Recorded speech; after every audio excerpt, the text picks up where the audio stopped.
বালতিটা দড়ি দিয়ে বেঁধে দিলাও। ওমর বলছেন ভাই একটু দয়া করে দড়িখানা নয় বালতিখানা তুমি এ দাঁড়ায় ফেলে দাও। ইহুদি এ দাঁড়ায় বাবজি ফেলে দিলাও। হযরত ওমর রাদিয়াল্লাহু তাআলা আনহুর বাবা ডান পা দিয়ে নয় বাম পা দিয়ে দড়িখানাকে ধরলেন। ধরার পর হযরত ওমর ডান পা দিয়ে বাবজি দড়িখানা নড়াতে শুরু করলেন। ওই দাঁড়ার পানিতে বালতিটা ঢেকে গিয়া লড়তে লড়তে বাবজি বালতিতে যখন পানি ভরপুর হয়ে গেল, হযরত ওমর বাবজি দুই দাঁত দিয়ে বাবা দড়িখানা বাবজি চেপে ধরে ঝাটকা বাবজি টান মারলেন। টান মারার পর পেট দিয়ে দড়িখানা বাবজি এ দাঁড়ার কাদার সাথে আপনারা চেপে ধরলেন। হযরত ওমর আবার দাঁত দিয়ে বাবজি ধরে আবার টান মারে। এভাবে বাবজি এক বালতি নাই দুই বালতি নাই, ওমর বাবা 10 বালতি আপনার উঠালেন পানি। জোরে বলুন সুবহানাল্লাহ। ওমর বাবজি পানি তুলতে গিয়ে বাবা হাত দিয়ে ধরতে পারে না, যেহেতু হাত নাই পা দিয়ে চেপে ধরেছিলেন। আর পেট দিয়ে বাবজি আপনার এ দ্বারা কাদার সাথে দড়িকে চেপে ধরে দাঁত দিয়ে বাবজি আবার ঝাটকা টান মেরে মেরে এইভাবে পেটের সাথে বাবজি দড়ির ঘোষটন লেগে হযরত ওমরের বাবজি আপনার পেটের চামড়াটা বাবজি বিনে গিয়া পেট দিয়ে বাবজি রক্ত বের হচ্ছিল। হযরতে আপনার ওমর 10 বালতি আপনার পানি তুলেছে, 10টা বাবজি খেজুর পাবে। ইহুদি বলেছিল ভাই বালতি পিছু তোমাকে একটা করে খেজুর দেওয়া হবে। হযরত ওমর ইহুদের বাড়িতে গিয়ে ডাক দেয়, ইহুদি ভাই তাড়াতাড়ি বেরিয়ে এসো। ইহুদি মনে মনে ভাবলে মনে হয় এক বালতিও পানি উঠাতে পারে নাই, তাই আমাকে বলে হয়তো বাড়ি চলে যাবে। ইহুদি বেঈমান বাবজি দরজা খুলে বেরিয়ে আও, তাকে দেখছে বাবা হযরত আপনার ওমর পেট দিয়ে বাবজি আপনার রক্ত বেরোছে। ডাক দিয়ে বলে ওমর ভাই তোমার পেটের কেন অবস্থা বলো। ওমর কেঁদে কেঁদে বলেছেন ভাই রে তুমি আমাকে এমন কাজ দিলে ভাই যে কাজটা আমার দ্বারাই করা সম্ভব না হাদির ভাই। তাই পেটের সঙ্গে দড়ির সাথে আমি ঘোষটন মেরে মেরে আমার পেটের চামড়াটা বিনে গিয়েছে। ভাই শুনে না আমি 10 বালতি পানি তুলেছি, আমাকে 10টা খেজুর দিয়ে দাও। ইহুদের বাবজি দিলে একটু রহম হলো।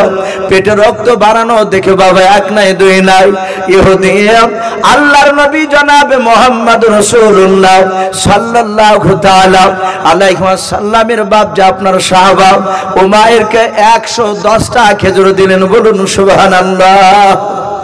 100টা খেজুর বেশি দিয়ে দিয়েছিলেন। আল্লাহ রাসূলের সাহাবা মাথায় করে নিয়ে রাসূলুল্লাহ দরবারে সব কথা বললেন। নবীর পবিত্র বরকতময় হাত খানা সাহাবার পেটে হাত ঠেকালে তার পেটটা বাবজি ভালো হয়ে গেল। বলুন আলহামদুলিল্লাহ। রাওয়ানা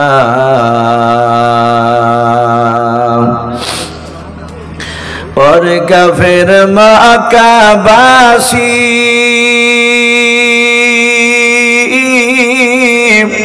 নবীজিকে মারব বলে ওই ঘিরে বসলে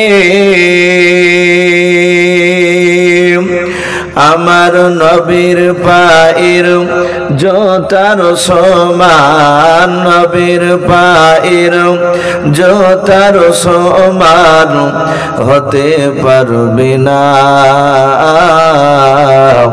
আর মদিনা যাইতে নবীজি হলেন রওয়ানা। সৈয়দে আলম নবীজি, সৈয়দে আলম নবীজি শাহে মদিনা। আর মদিনা যাইতে নবীজি হলেন রওয়ানা। নবী বলেন আবু বকর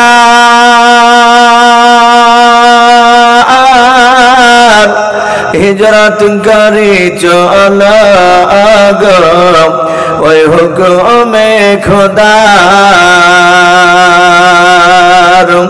ওই রাতারাতি চলেন নবী, রাতারাতি চলেন নবী সোনার মদিনা। আর মদিনা যাইতে নবী যে হলেন রওয়ানা নবী বলেন হযরত আলী আমার বিছানায় শুয়ে যাও গো ওই তোমারে বলে হযরত আলী শুয়ে গেলেন হযরত আলী শুয়ে গেলেন নবীর বিছানায় আর মদিনা যাইতে নবী যে হলেন রওয়ানা জানের সাথী আবু বকর নবীর সঙ্গে যাব বলে ওই হলেন তয়ার ওই রাতারাতি চলেন নবী রাতারাতি চলেন নবী রাহে মদিনা আর মদিনা যাইতে নবী যে হলেন রওয়ানা সৈয়দে আলম নবীজি সৈয়দে আলম নবীজি শাহে মদিনা আর মদিনা যাইতে নবী যে হলেন রওয়ানা ভাই আমরা মহব্বত উচ্চ আওয়াজে আরেকবার দুরূদ ইব্রাহিমটা পড়িনি আল্লাহুম্মা সাল্লি আলা মুহাম্মাদিন ওয়া আলা আলি মুহাম্মাদ কামা সাল্লাইতা আলা ইব্রাহিম ওয়া আলা আলি ইব্রাহিম ইন্নাকা হামিদুম মাজিদ আল্লাহুম্মা বারিক আলা মুহাম্মাদিন ওয়া আলা আলি মুহাম্মাদ কামা বারাকতা আলা ইব্রাহিম وعلى آل إبراهيم إنك حميد مجيد صلى الله تعالى عليه وسلم শ্রদ্ধেয় জনাব আজকের জালসা নির্বাচিত মনোনীত যোগ্যতম সভাপতি মহাশয় ও সম্মানিত আমন্ত্রিত উলামায়ে কেরাম ও আমার সম্মুখের শ্রদ্ধেয় বা জ্যেষ্ঠ বাবা জীবনেরা আমার সমবয়স্ক সমজস্ব যুবক ভাইয়েরা পর্দার আড়ালের মা বোনেরা আমার সম্মুখের কচি কচি স্নেহের বাচ্চারা সকলকে জানাই আমার বুক ভরা ভালোবাসা সালাম আসসালামু আলাইকুম ওয়া রাহমাতুল্লাহি ওয়া বারাকাতুহু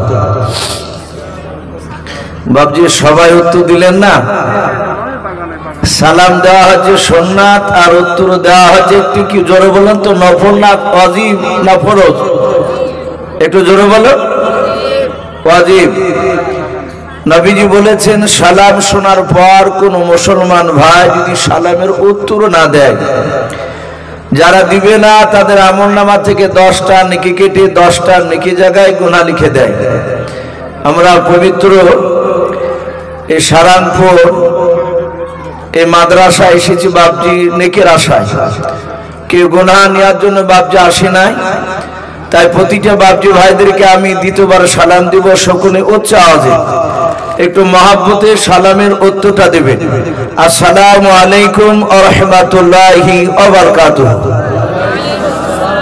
মাশাআল্লাহ আলহামদুলিল্লাহ সমস্ত প্রশংসা হামদ ও নাত সাধনা ভোজনা সে মহান রব্বুল আলামিনের জন্য যে মহান রব্বুল আলামিন আমাদেরকে বড় ভালোবেসে রহম করে বিভিন্ন গুনার মজলিস থেকে বাছাই করে নিয়ে এসে মহান রব্বুল আলামিন কাউকে আসর থেকে কাউকে মাগরিবের পর কাউকে ইশার পর থেকে বাপজি এই রহমতের মজলিসে আমাদেরকে নিয়ে এসে বসার সুযোগ করে দিয়েছেন আমরা বুঝতে পেরেছি তাই মহান রব্বুল আলামিনের দরবারে শুকরিয়া স্বরূপ আদায় করে বলুন আলহামদুলিল্লাহ ভাই একটু আজের প্রাণ ভরে বলুন আলহামদুলিল্লাহ তারপরে পরে আপনার আমার নবী যিনি ধর্মের উপর বিশ্ববরণ্য নেতা নবী কুল শিরোমণি পয়গম্বর আযম যিনি সাইয়্যিদুল মুরসালিন ও খাতামান নবিয়্যিন, যিনি হাবিবে কিবরিয়া আশরাফুল আম্বিয়া, যিনি হায়াতুন নবী, জিন্দা নবী জনাবে মুহাম্মদুর রাসূলুল্লাহ সাল্লাল্লাহু তাআলা আলাইহি ওয়াসাল্লামের উপরে অগণিত দরুদ ও সালাম বর্ষিত হোক, অর্পিত হোক। সকলে বলুন আল্লাহুম্মা আমিন। ইসলাম দরুদি বাবজি ভাইরা, আমি আপনাদের সম্মুখে কুরআনুল কারীম থেকে সূরাতুন নামালের আমি দুটো আয়াতের টুকরা আমি তেলাওয়াত করেছি। কোরআন শরীফের আরেক জায়গা থেকে বাবজি আমি আরেকটা আয়াত তেলাওয়াত করেছি ইনশাআল্লাহ। তারপরে পরে আমার বিশ্ব নবীজির পবিত্র জবান থেকে মাত্র একটা হাদিসের টুকরা পাঠ করেছি। যথাসময়ের মধ্যে আমার বক্তব্য করব, কারণ ভাই আমার পরে আরো বেশ কয়েকজন বক্তা রয়েছে।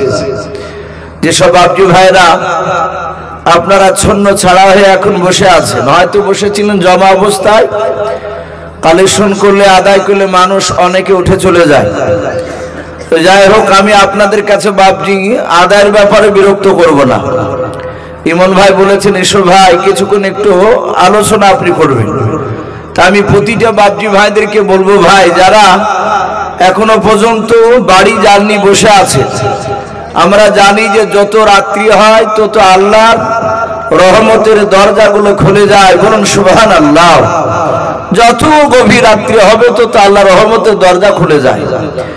ভাই আপনারা যারা শূন্য ছেড়ে হয়ে বসে আছেন, একটু যদি গুছিয়ে আসতে, এদিন এই জায়গাগুলো সব ফাঁকা হয়ে আছে। বাবজি একটু নড়াচড়া করে আসি। যদি নবীর মহাব্বতে যদি আপনারা বাড়ি থেকে বেরিয়ে আসেন যে আমরা সারাংপুর পবিত্র মাদ্রাসায় জালসা শুনতে যাচ্ছি, সুন্নাত তরিকায় বসবো, আমি দেখলাম এই জায়গা জায়গা বাবজি কাগজে লিখে দিয়েছে সুন্নাত তরিকায় বসো। ভাই আমরা একটু আসি, আমি একটু হাতে পায়ে ধরে বলবো, ভাই আপনারা কেউ তাকাতাকি করবেন না, একটু সামনের দিকে তাকান। অনেকে ভাবছেন যে একটু প্রেস্টিজে পড়ে গেছে। ভাই একটু গুছিয়ে আসে। মাশাআল্লাহ, ওই দেখেন ওই পেছনকার বাবজি ভাই, আমি আপনাদেরকে বলছি সবাই মিলে একটু নড়াচড়া করে আগে উঠে আসুন। আমরা একটা কমসে কম রাসূলুল্লাহর সুন্নাতকে জিন্দা করে নিই। জি একটু আসি। জানি না আল্লাহ রাব্বুল আলামিনের দরবারে আজকের জালসা কবুল হবেন কিনা, আমরা কেউ গ্যারান্টি দিতে পারবো না, কিন্তু আল্লাহর কাছে দোয়া করবো যেন আজকের সারাংপুর মাদ্রাসার এই জালসা যেন আল্লাহ কবুল করে নেন। বলুন আল্লাহুম্মা আমিন। এই জালসা যদি বাবজি কবুল হয়ে যায়, আলহামদুলিল্লাহ, জান্নাত যার জন্য এটা যথেষ্ট হয়ে দাঁড়িয়ে যাবে। ভাই একটু আসি শোনা, যদি নবীর মহাব্বতে যদি আসেন তাহলে আসেন, লজ্জা করবেন না।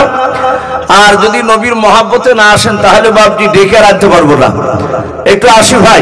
ওই যারা পেছনে দাঁড়িয়ে আছে যুবক, আমি তোমাদেরকে বলছি, যেহেতু মাজুমা ভেঙে গিয়েছে, রাত্রি 11টা বেজে গেলে মানুষ আর থাকতে চাইছে না, কিন্তু ভাই এটা আদায়ের জালসা, আদায়টা হয়তো মেন, তাই ভাই একটু আদায় করতে গিয়ে হয়তো সময়টা একটু দেরি হয়ে গিয়েছে ওঠার। এই জন্য ভাই আমি অনুরোধ করবো আমরা বিরক্ত না হয়ে একটু জমে বসে যাই। আমরা জানি সারা পৃথিবীতে মহান রব্বুল আলামিন 1,24,000, এটা মিশকাত শরীফের হাদিস। আর একটা বাবজি কেতাবে আমরা এরকম ওলামার মুখে শুনতে পাই যে মতান্তরে 2,24,000, বলে না 1,24,000, মতান্তরে 2,24,000। আল্লাহ রাব্বুল আলামিন দুনিয়ার বুকে নবী রাসূল পাঠিয়েছেন এই মানুষের মধ্যে থেকে, জিনেদেরকে নিয়ে বাবজি গণে নাই। 1,24,000 কিংবা মতান্তরে 2,24,000, এদেরকে শুধু নবী নয় জিন শুধু ধরেছে তা নয়, এ সব বাবজি মানুষের মধ্যে থেকে আল্লাহ এই নবী রাসূলগুলো পাঠিয়েছিলেন। এতগুলো নবী রাসূল আমরা জানি কোরআন শরীফে বাবজি মাত্র কটা নবী রাসূলের নাম লেখা আছে জানা আছে বাবজি আপনাদের কারো? অনেকে হয়তো শুনতে পারে গোটা কোরআনে তাহলে কটা নবী রাসূলের নাম? গোটা কোরআন শরীফে বাবজি মাত্র 25টা নবী রাসূলের নাম আছে। বলুন আলহামদুলিল্লাহ। তাহলে আমি বললাম 1,24,000, মতান্তর 2,24,000 নবী রাসূল। এতগুলো নবী রাসূলের মধ্যে থেকে মাত্র 25টা নবী রাসূলের নাম এই কোরআন শরীফে দেওয়া আছে। সমস্ত নবী রসুলদের বাপজি একটাই উদ্দেশ্য ছিল যে পথ হারা মানুষেরা তারা কিভাবে আল্লাহ আল্লাহ রসুলকে চিনবে, তারা জাহান্নামের রাস্তা থেকে বাপজি তারা জান্নাতে কিভাবে যাবে। এই যে আপনারা এখানে বাপজি এই মাদ্রাসা করছেন নতুন, এই মাদ্রাসা তৈরি করার পেছনে বাপজি আপনাদের উদ্দেশ্য আছে, কারণ আছে। যে মাদ্রাসা তৈরি হলে ছেলেপিলেরা কোরআন পড়বে, তার বদলতে আমাদের এলাকার যারা দান করবে, মহব্বত করবে, তাদের আত্মীয় স্বজন কবরে চলে গেলে তারা কবরে গিয়ে বাপজি আযাব থেকে তারা নাজাত হবে, তাই তো নাকি বাপ? এটা হচ্ছে বাপজি আমাদের উদ্দেশ্য, যে তারা যেন জাহান্নামের আগুন থেকে যেন তারা জান্নাতের রাস্তায় যায়। মহান রব্বুল আলামিন প্রতিটা নবী রাসূলকে তারা আল্লাহ রব্বুল আলামিন তার দ্বীনের দাওয়াতের কথা বলেছে। কোরআন শরীফে যে 25টা নবী রাসূলের নাম এসেছে, ওনারাও বাপজি দ্বীনের দাওয়াত দিয়েছে। আমি আজকে আপনাদের সামনে আলোচনা করব যে আমি সূরাতুন নামাল থেকে বাপজি দুটো আয়াতের টুকরা তেলাওয়াত করেছি। যারা উলামা তারা আশা করি আমার খুতবাতি বুঝতে পেরেছেন যে আমি কোন বিষয়ে আলোচনা করব। আলোচনা করব নবী সুলাইমান আলাইহিস সালাম সম্পর্কে। আমরা আশা করি নাম শুনেছি। আল্লাহ রাব্বুল আলামিন দুনিয়ার বুকে বহু নবী রাসূল আল্লাহ পাঠিয়েছেন। আমি বলছিলাম এই সুলাইমান নবী আলাইহিস সালামের ব্যাপারে মহান রব্বুল আলামিন বলেছেন যে আমি সুলাইমান আলাইহিস সালামকে এত ইলম জ্ঞান দান করেছিলাম। আল্লাহ কোরআনে ওনাদের বাপ বেটার নাম করেই বলেছে, ওয়ালাকাদ আতাইনা দাউদা ওয়া সুলাইমানা ইলমা। আল্লাহ রাব্বুল আলামিন বললেন আমি নিশ্চয় দাউদ নবী আলাইহিস সালাম আর নবী সুলাইমান আলাইহিস সালামকে আমি ইলম জ্ঞান হিকমত আমি দান করেছি। বলুন আলহামদুলিল্লাহ। আল্লাহ রাব্বুল আলামিন তাদের বাপ বেটা আর সব নবীকে দিয়েছে, কিন্তু এই বাপ বেটার কথা আল্লাহ কোরআন শরীফে আল্লাহ তুলে ধরেছে। আমরা জানি দাউদ নবী আলাইহিস সালাম উনি বিখ্যাত নবী প্লাস রাসূল ছিলেন, নবী তার সাতাহাত রাসূল ছিলেন। ওনাকে আল্লাহ রাব্বুল আলামিন বাদশাহী দান করেছিলেন। ওনাকে আল্লাহ রাব্বুল আলামিন একটা সবচেয়ে বড় মুজিজা দিয়েছিলেন যে দাউদ নবী আলাইহিস সালাম কুইন্টাল কুইন্টাল লোহাতে আগুন দিয়ে তাতাতে হতো না। ওনার এই দুই হাতে আল্লাহ এমনই মুজিজা দিয়েছিলেন, উনি লোহাতে ভাবে হাত দিলে, হাত দেওয়ার পরে ওই লোহাটা সাথে হাতে বাপজি আটার মতো নরম হয়ে যেত। মা বোনেরা যেমন রুটি তৈরি করতে গেলে পানি আর আটাকে যেভাবে খুমির করে, হাত দিয়ে খামসা মেরে ধরলে তুললে উঠে যায়। তো সুলাইমান আলাইহিস সালামের আব্বা দাউদ নবী আলাইহিস সালাম উনি লোহাতে হাত দিয়ে আগুন দিয়ে তাতাতেন না, উনি টেনে টেনে যা মন চাইতো উনি তাই তৈরি করতেন। বলুন আলহামদুলিল্লাহ। এটা ছিল দাউদ নবী আলাইহিস সালামকে আল্লাহ রাব্বুল আলামিন এই মুজিজা দিয়েছিলেন। ওনার ছেলে সুলাইমানের ব্যাপারে আল্লাহ বলছেন আমি তার ছেলেকেও ইলম জ্ঞান দান করেছিলাম, ওনাকেও বাদশাহী দান করেছিলাম। বাপজি আমার সোনার লালার এখানে অনেক রকমের মানুষ আমরা আছি। এক শ্রেণীর মানুষ আমাদের উলামায়ে দেওবন্দের ব্যাপারে বাপজি কিছু ভুল কথা প্রচার করে। তারা বলে যে উলামায়ে দেওবন্দরা নাকি বলে যে নবীদের জ্ঞান আর সাধারণ মানুষের জ্ঞান সমান। বলুন আস্তাগফিরুল্লাহ। কোন সময় এক করা যাবে বাপ? নবীদের জ্ঞান আর সাধারণ মানুষের জ্ঞান কোনোদিনই এক নয়। আমাদের উলামায়ে দেওবন্দের আকীদা সারা পৃথিবীতে বাপজি যে কোনো একটা নবী সব নবী নয়, যে কোনো একটা নবীর জ্ঞান যদি এক পাল্লা রাখা হয়, পৃথিবীতে যত মানুষ বাপজি এসেছিলেন চলে গিয়েছেন, বর্তমান যারা আছে কিয়ামত পর্যন্ত যারা আসবে সবারই নেকি যদি বাপজি ওপর পাল্লায় নেকি নয়, জ্ঞানকে যদি ওপর পাল্লা রাখা হয়, কার জ্ঞানের পাল্লা ভারী হবে বাপ? একটু জোরে বলুন। ওই নবীর জ্ঞানের পাল্লাটা বাপজি ভারী হয়ে যাবে। আল্লাহ রাব্বুল আলামিন এই সুলাইমান আলাইহিস সালামকে জ্ঞান কেমন দান করেছিলেন কিতাবে লিখেছে সুলাইমান আলাইহিস সালামের বয়স তখন বাপজি মাত্র 4 থেকে 4.5 বছর বয়স। আর একটু বলি, সুলাইমান আলাইহিস সালামের জামানায় মানুষ বয়স পেত 200 বছর, 250 বছর, 300 বছর পর্যন্ত। বলুন সুবহানাল্লাহ। তাহলে 300, 250, 200 বছরের মোকাবিলায় সুলাইমান আলাইহিস সালামের বয়স 4 বছর থেকে 4.5 বছর, মানে একেবারে ছোট। সেই সময় নবী সুলাইমান আলাইহিস সালাম ওনার বাড়ির পাশে রাস্তা পালাঙ্গে খেলাধুলা করছিলেন। হঠাৎ করে বাপজি দেখলেন সুলাইমান আরো যে 8-10টা বাচ্চা ছেলের সাথে খেলা করছিলেন। উনি খেলাধুলা করতে করতে দেখলেন দুটো মেয়েতে ঝগড়া করতে করতে চলে যাচ্ছে। সুলাইমান খেলা বন্ধ করে দিয়ে বাপজি ওই মেয়ে দুটোর দিকে তাকালেন। মেয়ে দুটোর দিকে তাকালেন, দেখলেন ওই মেয়ে দুটো তারা একটা বাচ্চাকে কোলে নিয়েছে। দুজনের কাছে দুটো বাচ্চা নয়, একটা বাচ্চা একটা মেয়ের কোলে আছে, সে তো ধরেই আছে। পাশ দিয়ে যার একটা মেয়ে যাচ্ছিল, সে মেয়েটা ওই বাচ্চাটার আর একটা হাত ধরেছে।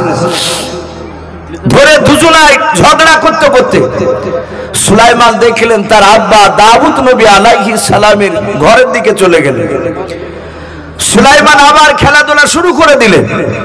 আবার বেশ কিছুক্ষণ পর দেখলেন ওই মেয়ে দুটো, যে মেয়ে দুটো ঝগড়া করতে করতে গেল, ওই মেয়ে দুটোকে সুলাইমান দেখলেন একটা মেয়ের কোলে, যে মেয়েটার কোলে বাচ্চাটা আছে, সেই বাচ্চাওয়ালা মেয়েটা বাপজি বাচ্চাটা কোলে করে নিয়ে হাসতে হাসতে ছোট তার বাচ্চাকে চুমা দিতে দিতে মহব্বত করতে করতে চলে যাচ্ছে, আনন্দ করতে করতে। সুলাইমান তাকে দেখলেন আরেকটা মেয়ে, তার দুই চোখের কোনা দিয়ে ঝরঝর করে পানি ঝরছে, সেও কাঁদতে কাঁদতে চলে যাচ্ছে। সুলাইমান আলাইহিস সালাম 4 থেকে 4.5 বছরের বাচ্চা। উনি মনে মনে চিন্তা করলেন, ওগো আল্লাহ, আমি দেখেছি ছোট্ট থেকে আমার আব্বার দরবারে মানুষ ঝগড়া করতে করতে গেলে আর ফিরার পথে ঝগড়া করতে করতে যায় না, তারা হাসতে হাসতে যায়। কাঁদতে কাঁদতে গেলে আর কাঁদতে কাঁদতে ফিরে যায় না, তারা আনন্দ করতে করতে যায়। কিন্তু এই মেয়ে দুটো ঝগড়া করতে করতে গেল, একজনা কাঁদছে আর একজনা হাসছে, ব্যাপারটা কি? 4 থেকে 4.5 বছরের বাচ্চা সুলাইমান খেলা বন্ধ করে ওই মেয়ে দুটোর দিকে ডাক দিয়ে বলেন, এই মা, দাঁড়াও। সুলাইমান ওদের দুজনার সামনে গিয়ে বলছেন, মা, তোমাদেরকে আমি দেখলাম ঝগড়া করতে করতে যাচ্ছিলে, তুমি হাসছো, আর ওই মেয়েটা যে কাঁদছে তাকে বলছে, মা তুমি কাঁদছো কেন? যে মেয়েটা কাঁদছে সে মেয়েটা বললে, এই তোর নাম কি? সুলাইমান ছোট্ট বাচ্চা ছেলে বললেন, আমার নাম সুলাইমান। বলে, এ দাউদ নবী তোর কে হয়? সুলাইমান বললেন, উনি আমার আব্বা জান হয়। বলে, তুই দাউদ নবীর সন্তান? বলে, হ্যাঁ। ডাক দিয়ে সুলাইমান বললেন, মা আপনি কাঁদছেন কেন বলুন। সঙ্গে সঙ্গে সুলাইমানের হাতখানা ধরে মেয়েটা কেঁদে কেঁদে বলেছিল, এই সুলাইমান, তোর আব্বা আমার ন্যায্য বিচার করে দেয়নি। এই ন্যায্য বিচার না করার কারণে কিয়ামতের ময়দানে যেদিন কোটি কোটি মানুষের সমাগম হবে, সেই দিনকে আমি তোর আব্বার কলার খানাকে ধরে আমি টানতে টানতে নিয়ে গিয়ে আল্লাহর কাঠগড়ায় তোর বাপের বিরুদ্ধে মামলা দায়ের করে দিব। জোরে বলুন সুবহানাল্লাহ। হযরত সুলাইমান তিনি দেখলেন তার আব্বার কলার ধরে টেনে নিয়ে যাবে। নবী সুলাইমান তিনি জানতেন জাহান্নামের আগুন কত কঠিন ভয়ঙ্কর হবে। কেন জানতে? ওনার আব্বার কাছ থেকে বাপজি জাহান্নামের বর্ণনা শুনতে। হযরত সুলাইমান সঙ্গে সঙ্গে মেয়েটাকে বলল, মা তুমি আমার আব্বার কলার ধরে তুমি টানতে টানতে জাহান্নামের দরজায় না কাঠগড়ায় বিচার দিবা? বলে, হ্যাঁ। বলে, আমার আব্বা এমন কি অন্যায় করলো যে তুমি আমার আব্বার বিরুদ্ধে বিচার দিবা? বলে, সুলাইমান তোকে বলে লাভ হবে? তুই তো বাচ্চা ছেলে। বলে, মা যদি বলুন, যদি আমি লাভ করে দিতে পারি। সঙ্গে সঙ্গে যে মেয়েটা কান্না করেছিল ওই মেয়েটা ডাক দিয়ে বলেছিল, সুলাইমান আমি কেন তোমার আব্বার বিরুদ্ধে বিচার দিব বলেছে তুমি জানো না? বলে, নাও। হযরত সুলাইমান দাঁড়িয়ে বাপজি কথাগুলো শুনতেছিলেন। ওই মেয়েটা কান্না করেছিল, মেয়েটা ডাক দিয়ে বলেছিল সুলাইমান, ওই মেয়েটার কলেজে বাচ্চা দেখতে পাচ্ছ বলে হ্যাঁ, ওই বাচ্চাটা যে আমার কলেজার টুকরা বাচ্চাও। সুলাইমান ডাক দিয়ে বলেছিল মা, তোমার বাচ্চা তো মেয়েটার কোলে কেন? ওই মেয়েটা কান্না করিতে করিতে বলেছিল বাবা সুলাইমান, এই কারণে তো আমি বলেছি তোমার আব্বা ন্যায্য বিচার করে দিতে পারে নাই। সুলাইমান বলল মা, তুমি গোটা ঘটনাটা তুমি একটু আলোচনা করো আমার সঙ্গে, কেন ওই বাচ্চাটা ওই মেয়েটার কোলে আছে বলো। সুলাইমান আলাইহিস সালামকে ডাক দিয়ে মেয়েটা বলেছিল বাবা, ওই বাচ্চাটা নিয়ে আমি রাস্তা দিয়ে মরুভূমির ময়দান দিয়ে চলে যাচ্ছিলাম, রৌদ্রের সময় শরীর ক্লান্ত হয়ে গিয়েছিল রে বাবা। আমি অনেকটা মরুভূমির ময়দান পার হয়ে যাওয়ার পর যখন একটা বাগান পার হচ্ছিলাম, ওই বাগানে একটা গাছের ছায়া তলে আমি বাচ্চাটা নিয়ে শুয়ে গিয়েছিলাম। ওই মেয়েটা আমার পেছন পেছন হেঁটে হেঁটে যাচ্ছিল রে বাবা। আমার বাচ্চা নিয়ে শুয়ে দেখা দেখে মেয়েটা পাশে শুয়ে পড়লাম। আমি বেশ কিছুটা আমি নিদ্রায় ছিলাম, ঘুমিয়েছিলাম। ঘুম থেকে জাগার পর আমার কলিজার টুকরা সন্তানকে আমি যখন ধরলাম, ওই মেয়েটার ঘুমটা ভেঙে গেল। মেয়েটা ঘুম থেকে জাগার পর তার নয় আমার ছেলেকে জড়ে ধরলাম। আমি বললাম বোন, তুমি আমার ছেলে কেন তুমি ধরছো বললাম। মেয়েটা বলেছিল বোন তোমার বাচ্চা নেই, বাচ্চা আমার। দুজনার মধ্যে ঝামেলা শুরু হয়ে গেল রে বাবা। ওই মেয়েটা চিৎকার করে বলেছিল বোন, এইভাবে দুজনায় ঝামেলা করে মীমাংসা করা যাবে না। বলে কেমন করে মীমাংসা আনা যাবে বললাম। ওই মেয়েটা ডাক দিয়ে বলেছিল বোন, আমাদের দেশের বিখ্যাত বাদশাহ নবী সুলাইমানের আব্বা দাউদ নবী আলাইহিস সালাম, ওগো বোন চলো দাউদ নবীর দরবারে নিয়ে যাব, উনি যেভাবে বিচার করে দিবে সেই বিচারটা আমরা মেনে নেব। ওরে বাবা সুলাইমান, আমরা দুই মনে বাচ্চাটা নিয়ে যখন দাউদ নবীর দরবারে চলে গেলাম, আমাদের ঘটনা গেল শুনলে। আর ওই মেয়েটা অভিনয় করে কান্না করেছিল রে বাবা। ওই অভিনয়ের কান্না তোমার আব্বা বুঝতে পারে নাই, তাই শুনে নাও আমার কলিজার টুকরা বাচ্চা ওই মেয়েটার পাওনা করে দিল, ওই মেয়েটা পেয়ে গেল। এটা ন্যায্য বিচার করে দিতে পারে না, আমার বাচ্চাকে দিয়ে দিল। হযরত সুলাইমান ডাক দিয়ে বলেছিল মা, আমি যদি তোমাদেরকে টেনে নিয়ে গিয়ে আব্বার দরবারে নিয়ে গিয়ে আবার দ্বিতীয়বার যদি বিচারটা আমার আব্বা করে দেয়, বলো তোমরা মানবে কি নাও? মেয়ে দুটো চিৎকার করে বলেছিল বাবা আমরা মেনে নেব। সুলাইমান আলাইহিস সালাম মেয়ে দুটোর হাত ওখানে ধরে বাবা টেনে টেনে টেনে টেনে টেনে টেনে দাউদ নবী আলাইহিস সালামের দরবারে নিয়ে চলে যেতে লাগলেন। হযরত দাউদ নবী আলাইহিস সালাম যে সিংহাসনে বসেছিলেন, উনি বসে থাকার পর উনি লক্ষ্য করে তাকে দেখলেন যে মেয়ে দুটোর আমি বিচার করে নিয়েছিলাম, ওই মেয়ে দুটোকে আমার ছোট্ট ছেলে সুলাইমান হাত ওখানে ধরে টেনে নিয়ে চলে আসছে আমার দরবারে। আমার মনে হয় কোন বিচারের মধ্যে গড়বড় হয়ে গিয়েছে বুঝি। হযরত সুলাইমান আলাইহিস সালাম তিনি মনে মনে চিন্তা করলেন, মাওলা আমি আব্বাকে গিয়ে যদি বলি আব্বা আপনি মেয়ে দুটোর বিচার ন্যায্য করে দিতে পারেন নাই, এরকম কথা বললে আমার আব্বার সম্মানের হানি হবে না, নাও আমি আব্বাকে ওই রকম কথা বলবো না। হযরত সুলাইমান মেয়েটা নয় বাবা, ওই মেয়ে দুটোকে টেনে নিয়ে গিয়ে দাউদ নবী আলাইহিস সালামের দরবারে দাঁড়িয়ে যাওয়ার পর হাত ওখানে সুলাইমান এভাবে জোর করে বলেছিলেন আব্বা আপনি মেয়ে দুটোর বিচার করে দিয়েছেন বলে হ্যাঁ রে বাবা। সুলাইমান বলেন আব্বা আপনার বিচারটা আপনি উদ্ধার করে নেন, আপনি ফিরিয়ে নেন। ও আব্বা জান এই মেয়ে দুটোর বিচারটা আপনি পুনরায় চিন্তা ভাবনা করে আপনি বলেন। সুলাইমান আলাইহিস সালামের বাপ যে কথা শোনার পর দাউদ নবী আলাইহিস সালাম তিনি চুপ করে মিনিট পাঁচেক মতো বাপজি ভাবনা চিন্তা করলেন। উনি মনে মনে ভাবলেন আমি বিকল্প তো কোনো রাস্তা খুঁজে পাই না বিচার করার জন্য। উনি ভাবলেন আমার সুলাইমান ছোট্ট ছেলে যখন এই বাচ্চার মা এই মা দুটোকে টেনে নিয়ে নিয়ে এসেছে, আমার মনে হয় সুলাইমান হয়তো ন্যায্য বিচার করে দিতে পারবে। দেখি আমার সুলাইমান বিচার করে দিতে পারে কিনা।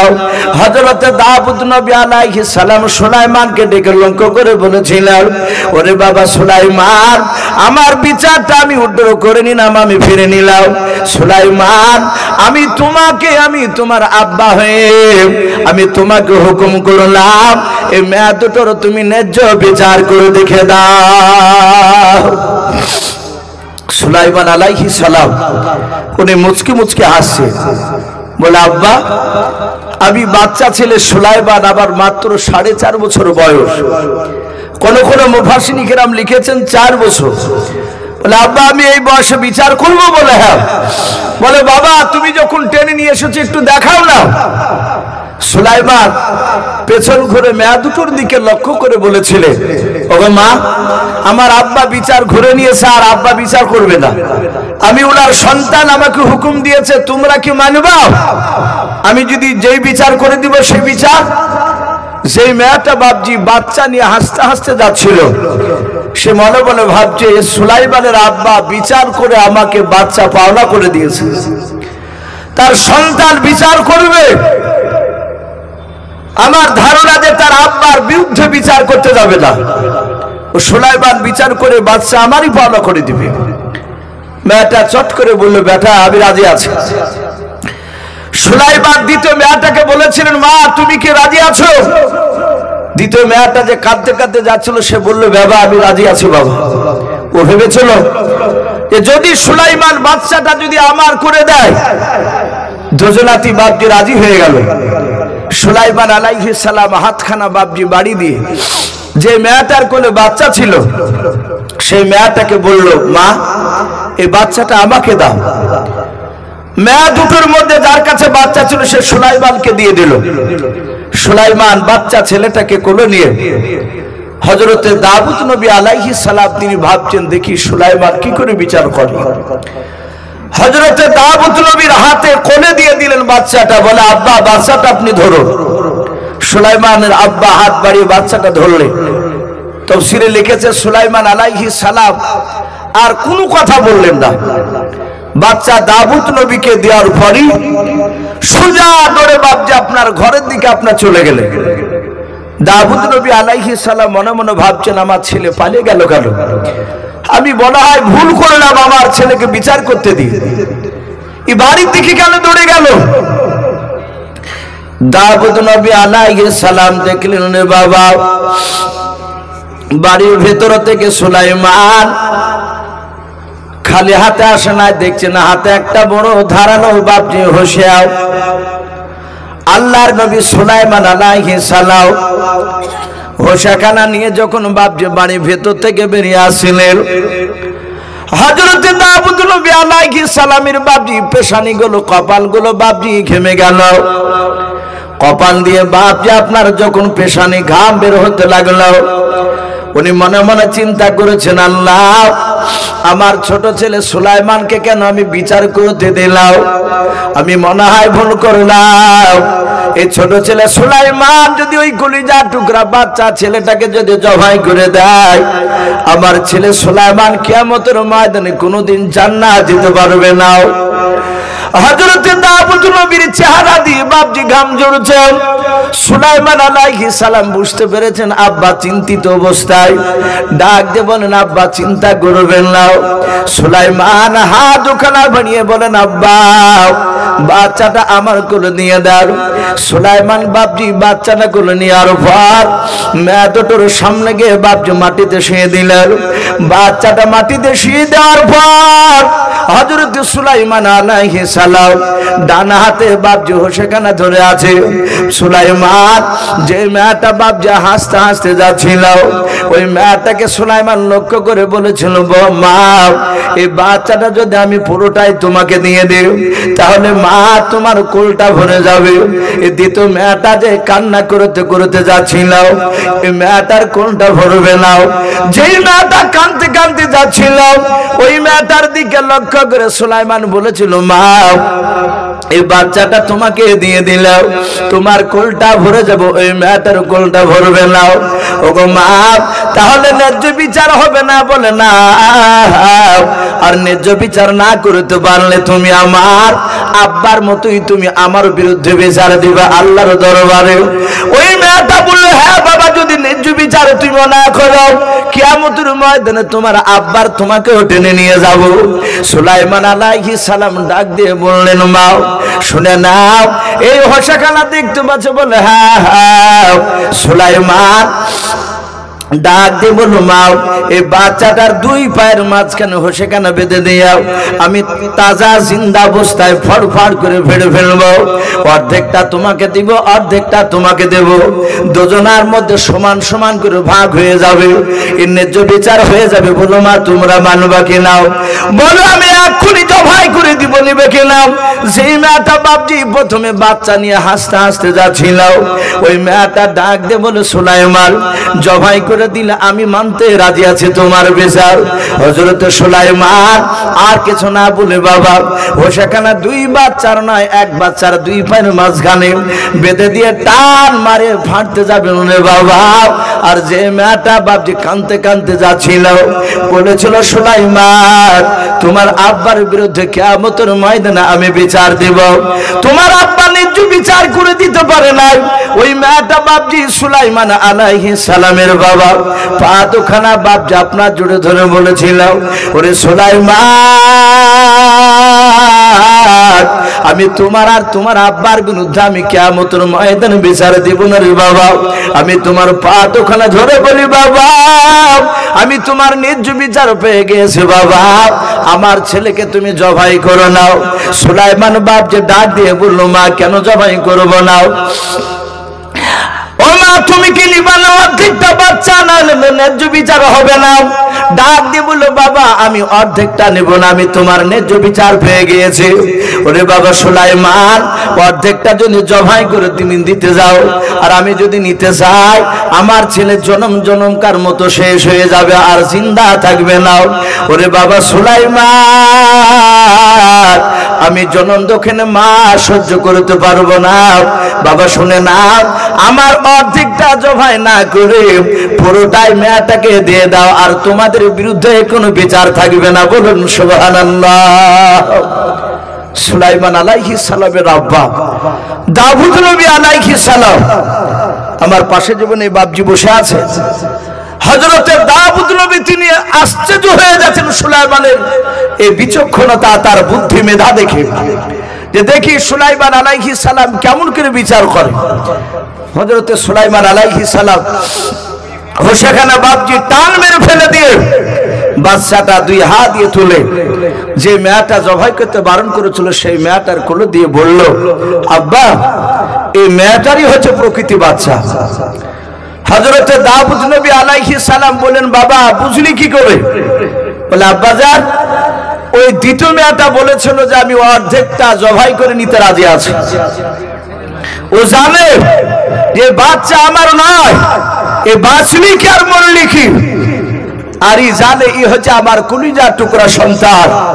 বাপজি আমার সোনা লালেরা, যারা সন্তান জন্ম দিয়েছে বাপজি তারা জানে যে সন্তান কত বড় মহব্বতের জিনিস। আর এই সন্তান বড় হওয়ার পর বাপজি জন্মদাতা আব্বার জনম দুঃখিনী মাকে বাপজি চিনতে পারে না, ভারী হয়ে যায়। হযরতে সুলাইমান আলাইহিস সালাম দিয়ে দিলে দাউদ নবী আলাইহিস সালামের হাতে বাপজি একটা আংটি পরা ছিল। আপনারা অনেকে হয়তো বাপজি ইউটিউবে একটা বক্তব্য হয়তো আমার শুনেছে, আমি দাজ্জাল সম্পর্কে বাপজি একটা ঘটনা আলোচনা করেছি বহু জায়গায়। সেখানে বাপজি একটা দাব্বাতুল আরব বলে একটা জানোয়ার মারওয়া পাহাড় থেকে বাপজি কিয়ামতের আগে চৌচির হয়ে যাবে, ফেটে যাবে, ওখান থেকে একটা জানোয়ার বেরিয়ে আসবে। ওই জানোয়ারটা গোটা পৃথিবী ভ্রমণ করবে, তার ডান হাতে থাকবে বাপজি একটা লাঠি, হযরত মুসা আলাইহিস সালামের আশা মুবারক লাঠিটা, আর ওই জানোয়ারটারই বাপজি বাম হাতে থাকবে একটা আঙ্গুঠি, যে আঙ্গুঠি হযরতে দাউদ নবী আলাইহিস সালাম সুলাইমান নবীর হাতে করে দিয়েছিলেন। এই বিচারটা দেখে সম্মানিত ভাইরা আমার বাবা জীবনেরা, এ নবী সুলাইমান আল্লাহ এত জ্ঞান দিয়েছিলেন, এই সুলাইমান আলাইহিস সালামের ব্যাপারে বলা হয়েছে যে উনি ছোট্টবেলায় ওনার আব্বার দুটো বিচার করা বাপজি বিচারকে উনি পুনরায় ঘুরে রেখে দিয়েছিলেন। আল্লাহ বলছেন আমি সুলাইমানকে আমি এত বড় বাদশা বানিয়েছিলাম। তাফসীরে বাপজি মারফুল কোরআনে আর একটি কিতাব হায়াতুল হাইওয়ান বলে একটি কিতাবটার লেখক আল্লামা কামালউদ্দিন দামিরি রহমাতুল্লাহ আলাইহি দেওবন্দির বিখ্যাত আল্লাহর ওলি বুজুর্গ, তিনি ওই কিতাবটিতে লিখেছে যে নবী সুলাইমান আলাইহিস সালাম তিনি কেমন বাদশা ছিলেন। কিতাবে এসেছে ইসলামের ইতিহাস যারা বাপজি ঘাটাঘাটি করেন পরে তারা হয়তো অবশ্যই জানেন যে গোটা পৃথিবী বাপজি শাসন করেছিলেন চারটা বাদশায়। গোটা পৃথিবী যখন যেই চারটের মধ্যে একটা বাদশা ছিল তাদের বিপক্ষে বাদশা বাপজি আর কেউ ছিল না। তারা গোটা পৃথিবী বাপজি শোষণ করেছিল। কটা বাদশা বললাম বাপ? চারটা বাদশা। তার মধ্যে থেকে বাপজি কিতাবে এসেছে দুইটা বাদশা ছিল বাপজি বেঈমান আর দুটো বাদশা ছিল বাপজি ইমানদার। আমরা অনেক শিক্ষিত মানুষ, আমরা অনেকে হয়তো ভাবি যে গোটা পৃথিবীর মধ্যে এখন দাদা হচ্ছে আমেরিকা, বলি না আমরা যে যুক্তরাষ্ট্র যে আমেরিকা, না বাপ, আমেরিকা এখনো গোটা পৃথিবী দাদা হতে পারেনি। ফিলিস্তিনের সাথে লড়াই চলছে, ইসরায়েলরা ফিলিস্তিনে মুসলমানকে ধ্বংস করা চক্রান্ত বাপজি শুরু করেছে, খেলা ওরা চালু করে দিয়েছে।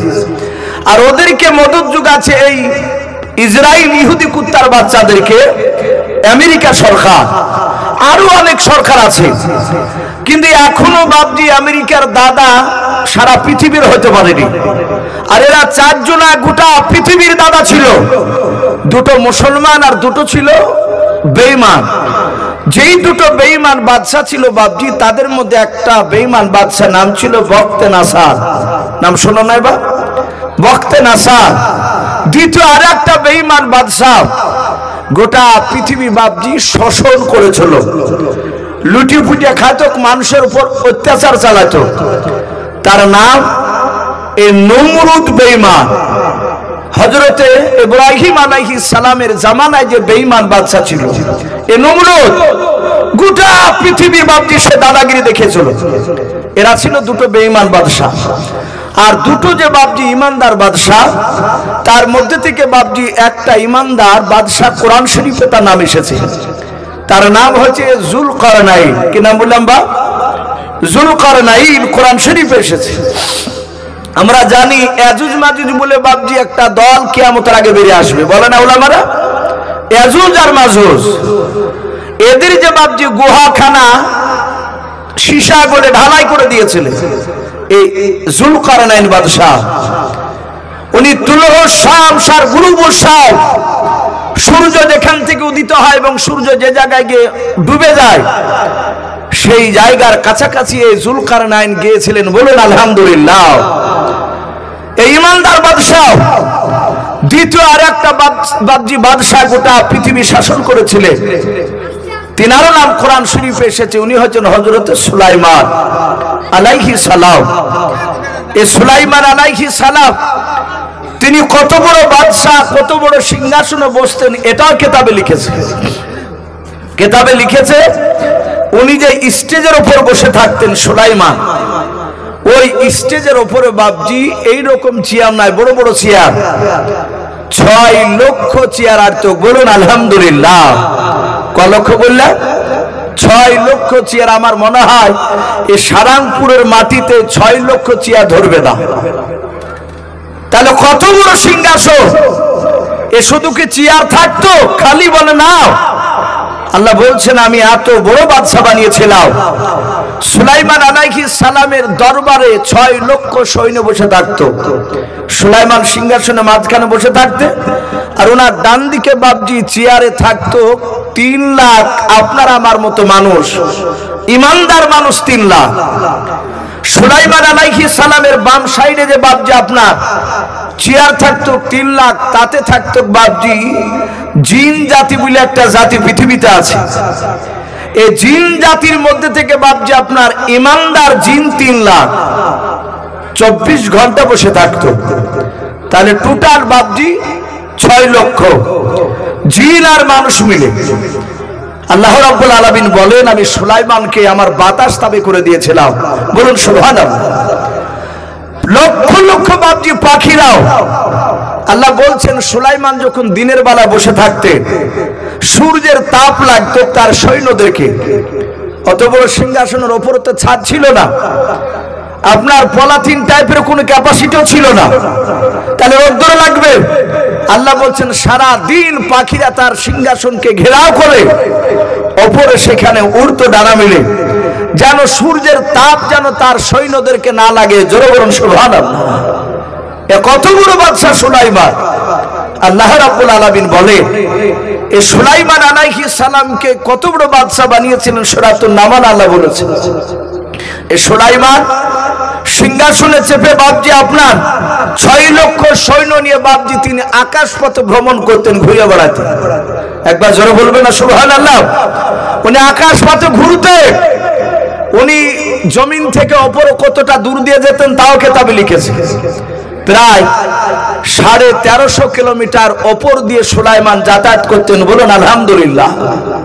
কত কিলোমিটার বললাম? 1350 কিলোমিটার। এখান থেকে কলকাতা বাপজি খুব জোর বেশি হলে মনে হয় 230 এরকম হবে নাকি, 250 হবে না। তাহলে 1350 কিলোমিটার কতটা দূর? অতটা উপর দিয়ে সুলাইমান সিংহাসন নিয়ে উড়ে যেতে। আল্লাহ বলছেন আমি তার ব্রেন, তার এই কান, শ্রবণ শক্তি আর চোখের পাওয়ার এত বাড়ি দিয়েছিলাম, ওই 1350 কিলোমিটার উপর থেকে সুলাইমান জমিনে তাকালে জমিনের পিঁপড়া চলাফেরা করতো তাও দেখতে পেতেন। বলুন আলহামদুলিল্লাহ। এ নবী সুলাইমান আলাইহিস সালাম উনি ভ্রমণ করতে যাবে, ঘুরতে যাবে। আর ঘোরা এটা হচ্ছে বাপজি নবীদের সুন্নাত। দেশ থেকে বাপজি বাইরে না গেলে আপনি বুঝতে পারবেন না যে আল্লাহর কুদরত, আল্লাহ কত বড়, হুয়া আলা কুল্লি শাইইন কদির, তিনি কত বড় সর্বশক্তিমান। এ নবী সুলাইমান আলাইহিস সালাম সিংহাসন নিয়ে বাপজি উড়ে যাবেন। কি বলেছেন সেটা আল্লাহ কোরআনে লিখেছেন। ওয়া হুশিরা লিসুলাইমান জুনুদুহু মিনাল জিন্নি ওয়াল ইনসি ওয়াত তায়রি ফাহুম ইউজাউন। নবী সুলাইমান আলাইহিস সালাম জিন আর মানুষ আর পাখিদের দিকে বাপজন লক্ষ্য করে ডাক দিয়ে বলেছিলেন, ওরা জিন মানুষ আর পাখিরা শুনে নাও, আমি সুলাইমান সিংহাসন খানা নিয়ে আমি একটু ঘুরতে যাব, বলো তোমরা ঘুরতে যাবে কি নাও? হযরত সুলাইমান আলাইহিস সালামের কথা শোনার পর জিন আর মানুষ বাপ যার পাখিরা তাদের আপন আপন ভাষায় সুলাইমান আলাইহিস সালামকে ডাক দিয়ে বলেছিলেন, ওগো নবী সুলাইমান, আপনি যে দিকে নিয়ে যাবেন আপনাকে আমরা নবী বলে মানে, আপনি যেই দিকে নিয়ে যাবেন সেই দিকে আমরা যাব। আল্লাহর নবী সুলাইমান আলাইহিস সালাম সিংহাসন নিয়ে বাপ যে উড়ে যাবেন, বাতাসকে ইশারা করে বললেন, বাতাস আমার সিংহাসন খানা আকাশ পথে তুমি উড়ে নিয়ে চলাও। আল্লাহর নবী হুকুম করা সাথে বাবা ওই 6 লক্ষ বাপজি সিংহাসন চেয়ার নিয়ে বাপজি সৈন্য নিয়ে সিংহাসন খানা নিয়ে বাপজি আকাশ পথে বাপজি উঠতে শুরু করে দিলেন। আল্লাহর নবী সুলাইমান আলাইহিস সালাম অনেক দূর বাপজি আপনার চলে গেলেন। সুলাইমান অনেক দূর বাপজি চলে যাওয়ার পর যেই ময়দানে বাপজি নামবেন কিতাবে লিখেছে বাবা, হযরত সুলাইমান দূর থেকে বাপজি ময়দানটার দিকে তাকালেন। যে ময়দানে সুলাইমান বাপজি নামবেন, কোরআন শরীফ আল্লাহ বলেছে, হাত্তা ইযা আতা আলা ওয়াদিন নামাল, সুলাইমান আলাইহিস সালাম বলেন আমি যেই জায়গায় আমি নামবো ওই ময়দানে আমি তাকে দেখলাম ওই মাঠটাতে লক্ষ লক্ষ বাপজি পিঁপড়া ওই জমিনের উপরে চলাফেরা করে। ওই আকাশ পথ থেকে বাপজি তাকে দেখছে।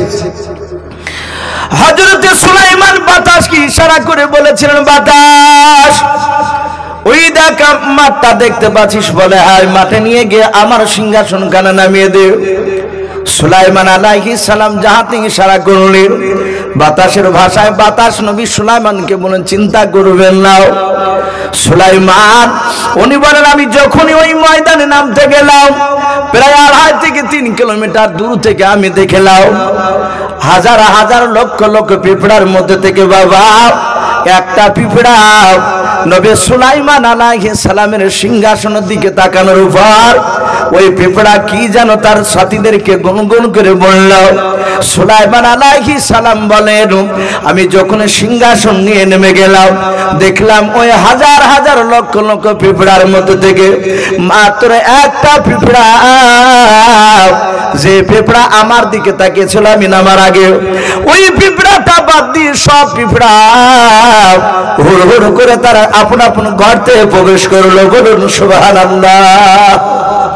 সুলাইমান আলাইহিস সালাম উনি আশ্চর্য হয়ে গেলেন, এই গোটা ময়দানে হাজার হাজার পিঁপড়ার মধ্যে থেকে একটা পিঁপড়া কেন উপরে দাঁড়ালো, ই কেন গেল না, আর সব পিঁপড়া কেনই বাবা গর্তের ভিতর প্রবেশ করলো।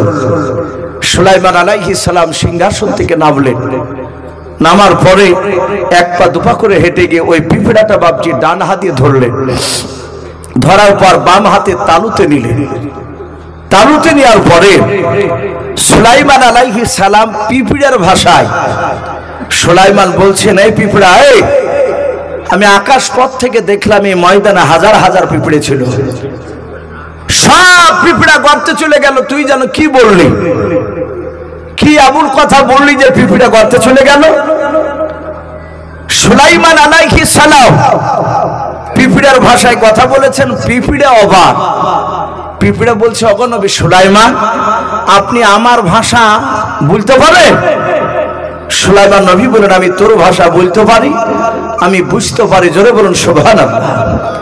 নবীজি বলেছে, গোটা পৃথিবীতে বাপজি সমস্ত নবীর অসুরের মধ্যে থেকে দুটো নবী সারা পৃথিবীর মাকলুকাতের কথা বলতে পারতেন, বুঝতে পারতেন। সেই দুটো নবী, এক নম্বর নবী হচ্ছে আপনার আমার নবী মুহাম্মদ রাসূলুল্লাহ সাল্লাল্লাহু তাআলা আলাইহি ওয়াসাল্লাম। দ্বিতীয় আরেকটা নবী, তিনি ছিলেন এই নবী সুলাইমান। সারা পৃথিবীর এরা বাপজি কথা বুঝতে পারতেন, বলতে পারতেন। পিঁপড়া বলল, নবী, আমি কেন আমার প্রজাদেরকে গর্তে যেতে বলেছি আপনি জানেন না? বলে না। সুলাইমান আলাইহিস সালাম ডাক দিয়ে বললেন, পিঁপড়া বল, এমন কি বললি? পিঁপড়ার সঙ্গে সঙ্গে বলেছিল, হুজুর, আমরা সকলেই আল্লাহর জিকির করছিলাম, বলুন আলহামদুলিল্লাহ। কে বলছে? পিঁপড়া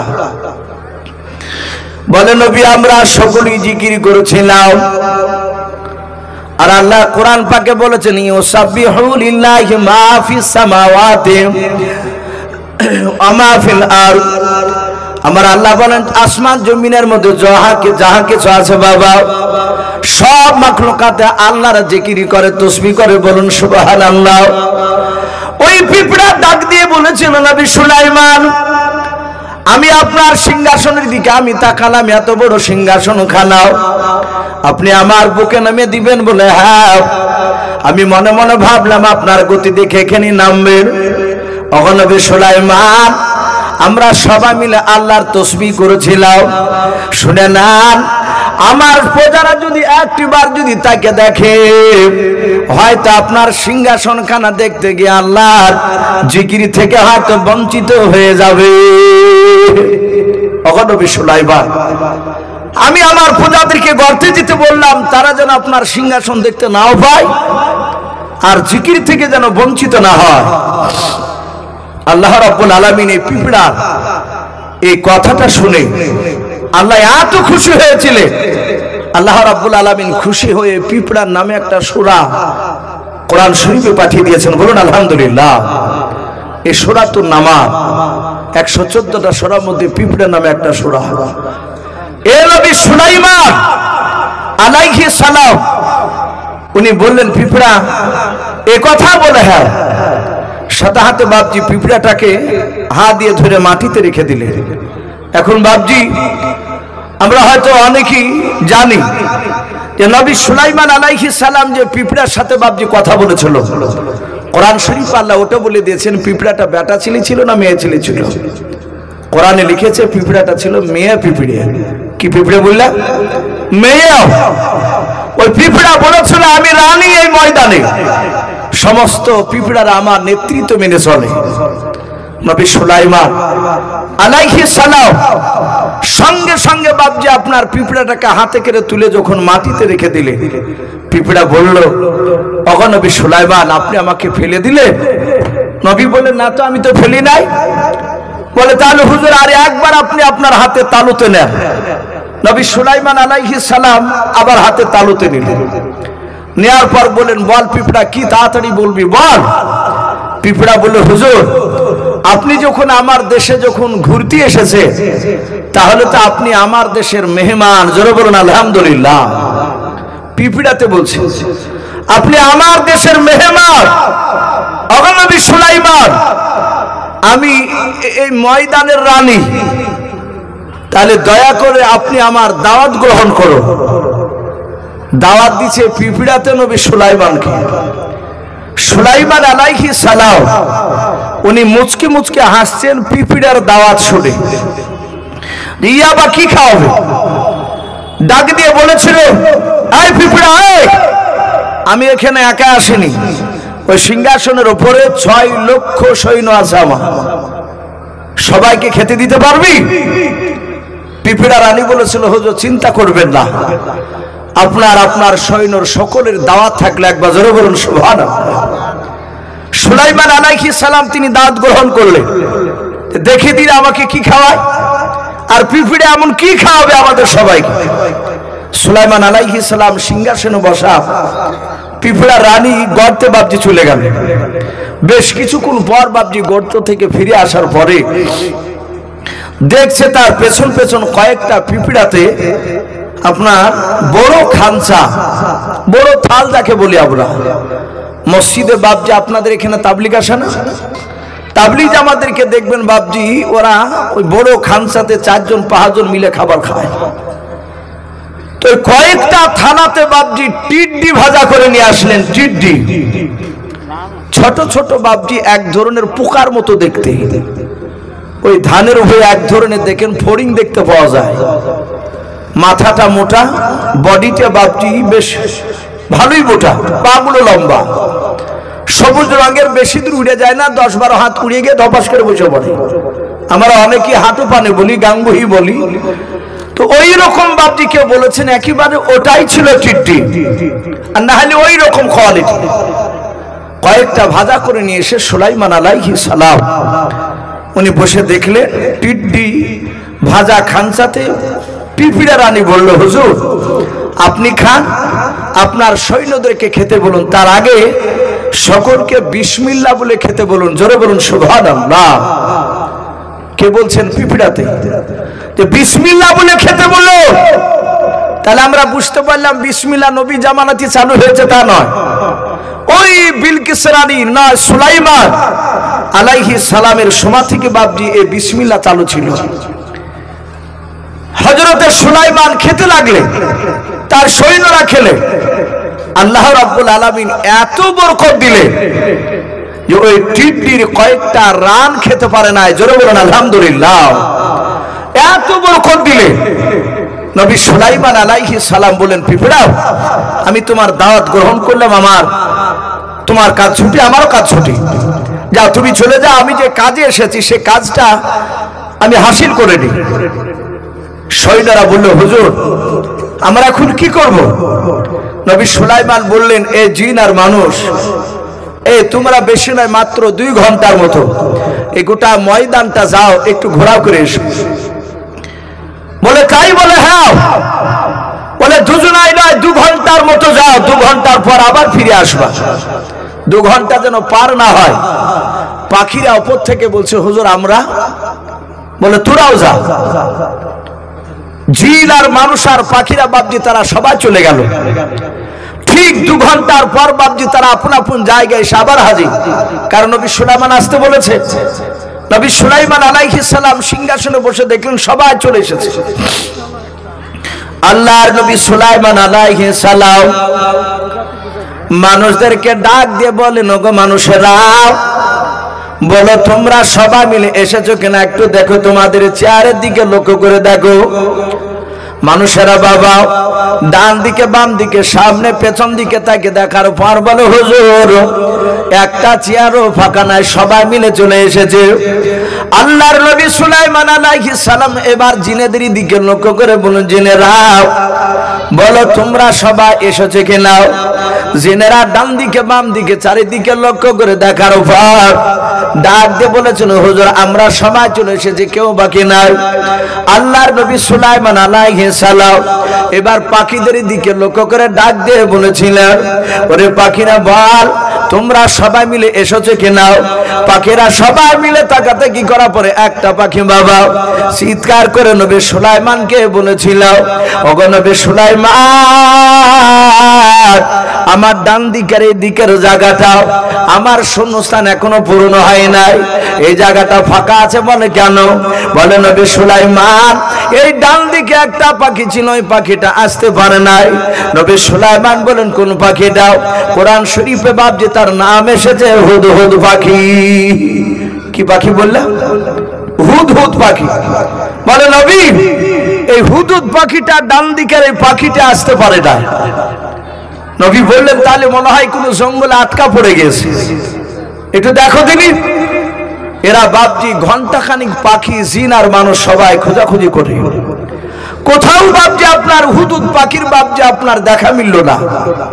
সম্মানিত ভাই আমার বাবাজি বোনেরা, নবী সুলাইমান আলাইহিস সালাম উনি আপনার ডাক দিয়ে বললেন, পাখি চলো আমরা এক্ষুনি ফিরে যাব, কিন্তু আমার পরে শুনে না, এখান থেকে চলে যাওয়ার পরে যদি তোমরা ওই হুদহুদকে দেখতে পাও তাহলে দয়া করে একটু আমার কাছে বলবা দেখা করতে। সে যদি উপযুক্ত যদি কারণ দর্শাতে না পারে তাহলে শাদীদুল আযাব, তার আমি কঠিন বিচার করব। সম্মানিত ভাই আমার বাবা জীবনেরা, নবী সুলাইমান আলাইহিস সালাম ওখান থেকে চলে গেলেন। ভাই রাত্রি প্রায় আপনার 12টা 15 বাজতে চললো। আপনারা সকলেই জানেন যে নতুন মাদ্রাসা, যারা খাস করে বাপজি ফেসবুক ইউটিউব যারা বাপজি লক্ষ্য করে, তারা আমার মনে হয় প্রায় দিন বাপজি এই মাদ্রাসায় কিভাবে খাওয়ানো হয় ছেলেদেরকে, কিভাবে পড়ানো হয়, আশা করি প্রায় মোটামুটি মানুষ বাপজি আমরা জেনে গিয়েছি এই মাদ্রাসায় কত টাকা খরচ। আমার পূর্বেকার বক্তা ওনারা বেশ অনেকই ভাই কালেকশন করেছে। আমি প্রতিটা বাপজি ভাইকে একটু লক্ষ্য করব। ভাই রাত্রি অনেক হয়ে গিয়েছে, আমি আপনাদেরকে বেশিক্ষণ বিরক্ত করব না, কারণ আমার পরে আরো একজন বাপজি সুদূর বর্ধমান থেকে এসেছে, উনি আরাম করছে, উনি আসবে। তা আমি প্রতিটা বাপজি ভাই মা বোনদেরকে লক্ষ্য করে বলবো, মিনিট 10 মতো, বেশি না। আমাকে ইমন ভাই সাবধানি কিন্তু বলেনি, ভাই মাদ্রাসায় বক্তা যারা আসে শেষের বেলায় একটু দেখবে, আপনি ওয়াজ করতে করতে একটু মাঝখানে আপনি মিনিট 10 একটু দেখবেন, যদি শেষের বেলাতে যদি আপনার 500 খান টাকা যদি আসে, তাও তো ছেলেদের বাপজি একবার বোকালবেলার বাপজি আপনার 4 পয়সাটা তো হবে। তা আমি প্রতিটা বাপজি ভাইকে একটু অনুরোধ করব, ভাই আমরা চলে যাব না ভাই, ইনশাআল্লাহ বক্তা আছে জান ভরে আপনাদের কাছে উনি আলোচনা করবে। ভাই আমি একটু দেখতে চাই, বেশি না, আমি 5000 10,000 করে বাপজি আমি চাইবো না, মোটা টাকা আপনারা অনেকেই দিয়েছে। যদি ভাই 500 খান করে টাকা আপনারা 10টা মানুষ যদি বাপজি এখানে থাকে, কাছে না থাকলে বাপজি বলবেন যে আমি 1 মাসের মধ্যে দেবো ইনশাআল্লাহ। 500 খান করে টাকা কোন যুবক ভাই, কোন বাপজি, কোন মা বোন, আমি একটু দেখতে চাই এই সারামপুরে মাদ্রাসা বাপজি আপনার ছেলেদেরকে বাপজি খাওয়াবো বলে 500 খান করে টাকা। ভাই জি একটা মানুষ বাপজিকে হবে না, হাত উঁচু করে বলুন। ইমানদার বাপজি কলা গাছের মতো, কলা গাছকে যত কাটে তত কলা গাছের তেউর বের হয়, মুসা ছাড়ে। ভাই আমি বেশি নাই, আমি 500 খান করে টাকা ভাই আমি দেখতে চেয়েছি। জি একটু মাদ্রাসার জন্য একটু আসি। মাশাআল্লাহ, দেখেন বাপজি নাম কি? শরীফুল ইসলাম। এ দেখেন বাপজি আমার, উনি নগদ 500 টাকার দাতা। বল মারহাবা, বলেন আরে তাকবীর। আল্লাহ রাব্বুল আলামিন শরীফুল ভাই 500 টাকা দানকে আল্লাহ কবুল করো। ওগো মহল্লা তুমি দেখো তোমার বান্দারা দান করেছে, মহল্লা যারা করতে পারে নাই, তুমি তাদের সকলকে নবীর চেহারা না দেখে মত দিও না, বলুন আল্লাহুম্মা আমিন। ভাই আসি, বেশি নাই। আবার কে দিল কত টাকা ভাই? এটা তাজমুল চাচা 500 টাকা দিয়েছেন। তাজমুল চাচা 500 টাকা দিয়েছেন। মাশাআল্লাহ, আল্লাহ তার দানকে কবুল করো। ওগো মওলা, তুমি তার আল্লাহ আল্লাহ তুমি হায়াতে তাইয়্যিবা সিহাতে কুল্লা তুমি তাকে দান করো। ভাই একটু আসি, আশা করি মা বোনেরা অনেক আছে, তাই মা বোনদেরকে বলবো, মা বোন আপনারা 100 200 500 একটু মাদ্রাসা তৈরি করার জন্য আমরা একটু পাঠিয়ে দিই। আর অনেক জায়গা দেখতে পাওয়া যায় মা বোনেরা সোনার পর্যন্ত দিয়ে দেয়। তাই মা বোনদেরকে বলবো, মা বোন যদি কারো নাকে আর কানে যদি 4টা 5টা করে থাকে, 2টা 1টা দিবেন ইনশাআল্লাহ। একটু কাছে আসুন ভাই, দেখি সাখাওয়াত 500 টাকা বলেন। আরে তাকবীর! সাখাওয়াত ভাই আমার, উনিও বলছেন আমি 500 টাকার দাতা। বল মারহাবা, আল্লাহ তার 500 টাকা দানকে কবুল করুন। জি, আমি বক্তব্য দিতে বাপজি একটু রেখে দিয়েছি ভাই, মিনিট 10 মতো আমি দেখবো বলেছি। 500 খান করে টাকা আলহামদুলিল্লাহ প্রায় মোটামুটি গোটা 4-5 হয়ে গেছে ভাই। আমি 10 জনকে দেখতে চেয়েছি, ইনশাআল্লাহ হয়ে যাবে ভাই। এখানে 500 টাকা, আর না হলে বাপজি যদি কেউ মনে করে যে তলবিল ইলমরা এখানে খায়, আমি ইমন ভাইকে বললাম, ভাই কবার খেতে দেন? বলছেন ইসু ভাই আমি 5 বার খাওয়াই। যেমন ছেলেদেরকে খাইটিয়া পড়া তৈরি করে নি, তেমনি তাদেরকে ভাই আমি জান ভরে খাওয়াই, 5 বার খাওয়াই। এতে ভাবছি অনেক টাকা খরচ। যদি কেউ মনে করেন যে আমি 1 বস্তা চালের টাকা দিব, ইনশাআল্লাহ 1টা বস্তা চাল মোটরসাইকেলে করে পেছনে বেঁধে নিয়ে বাপজি মাদ্রাসায় দিয়ে যাবে ইমন ভাইয়ের হাতে। আরো মাদ্রাসার শিক্ষকরা আছে, তাদের হাতে দিবেন ইনশাআল্লাহ। সেই খাবার খেয়ে ছেলেরা বাপজি 24 ঘন্টা বাপজি কোরআন তেলাওয়াত করবে। আপনার আব্বা, আপনার মা, আপনার দাদা দাদি কবরে যারা শুয়ে আছে, তারা ইনশাআল্লাহ কবর থেকে বাপজি আপনার তারা এই নেকিগুলো বাপজি পেতে থাকবে। তাই ভাই আসি, যদি কেউ মনে করেন যে 1টা চালের বস্তা দিবেন ইনশাআল্লাহ। রশিদ ভাই 500 টাকা। আব্দুর রশিদ ভাই, মাশাআল্লাহ। আব্দুর রশিদ নামে দেখো বান্দা কোথায় যে ছিল, নবী নাম শুনে দেখো 500 টাকা দিলাও। 500 টাকা বলে মালা করিও না হেলাও, নেকের খাতায় মোলা লিখিও গো মেলাও। যে সাথী যে নিয়াতে করিয়াছে দান, দানকে কবুল করো তুমি সুবহানাল্লাহুম্মা আমিন। মাস্টার আব্দুল কুদ্দুস নামে দেখো বান্দা কোথায় যে ছিল, শেষের বেলা এসে দেখো 500 টাকা দিলাও। 500 টাকা বলে মালা করিও না হেলাও, নেকের খাতায় মোলা লিখিও গো মেলাও। যে সাথী যে নিয়াতে করিয়াছে দান, দানকে কবুল করো তুমি সুবহান। অগবারে দোয়া করি ওগো পাকবারে, মিজানেতে নেকির ফালা করে দিও ভারি আল্লাহুম্মা আমিন। নারে তাকবীর! ভাই একটু ঝটঝট করে আসো ভাই, জালসা আল্লাহ বাঁচা রাখলে আবার আগামী বছর হবে ভাই। এই মাদ্রাসায় অনেক বাপজি, আপনার এখানে অনেক বাপজি ভাই আছেন যারা জমি চাষ করে। ভাই আপনার যদি কেউ মনে করে যে যেহেতু এখানে বর্ডিং এ রান্না হয় অনেক তেল লাগে, যদি মনে করেন যে 5 কেজি করে আপনার রায় থেকে বাপজি অসুর সরো একটু মাদ্রাসায় দিবেন, একটা ঘানি হয় 10 কেজি রায়, তাহলে 5 কেজি রায় ভাই। যদি এখানে বাপজি 5টা লোক যদি 5 খান ঘানি দেন আলহামদুলিল্লাহ, না হলে ওই মাদ্রাসা মোটামুটি 2 মাস হয়তো চলে যাবে। তাই মাশাআল্লাহ দেখেন একজন ভাই আবার ঘানি, আবু ভাই একটা ঘানি 1000 টাকার দাতা। বল মারহাবা, বলে নারে তাকবীর! না নাম কি বললো?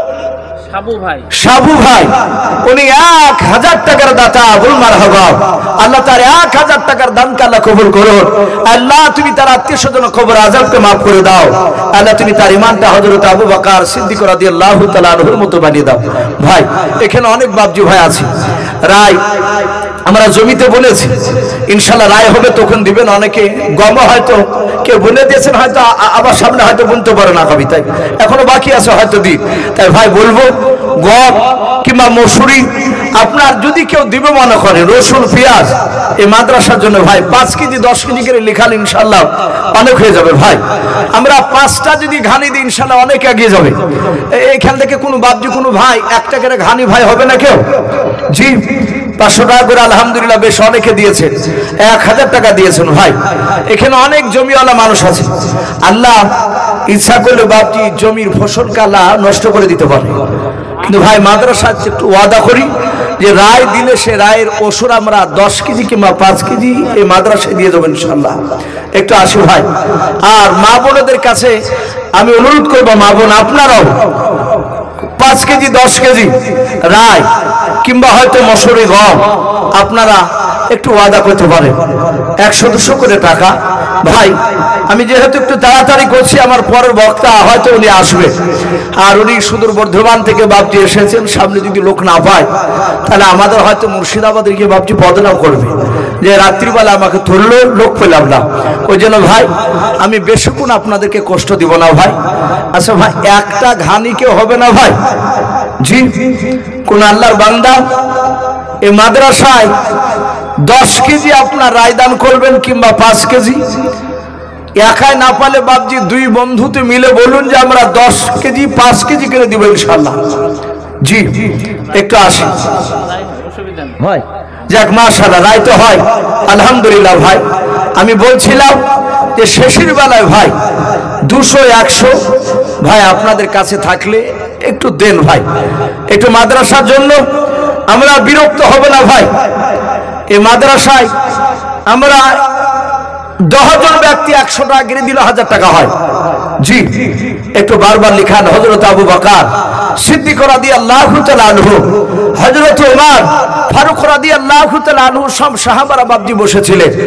আল্লাহ দরদি নবী জনাবে মুহাম্মদ রাসূলুল্লাহ সাল্লাল্লাহু তাআলা আলাইহি ওয়াসাল্লাম বিশ্ব নবী কামনাইন ভাই আমার, উনি বলছেন একটা ঘানির দাতা বল মারহাবা। আল্লাহ তার 10 কেজি রায়কে আল্লাহ কবুল করো।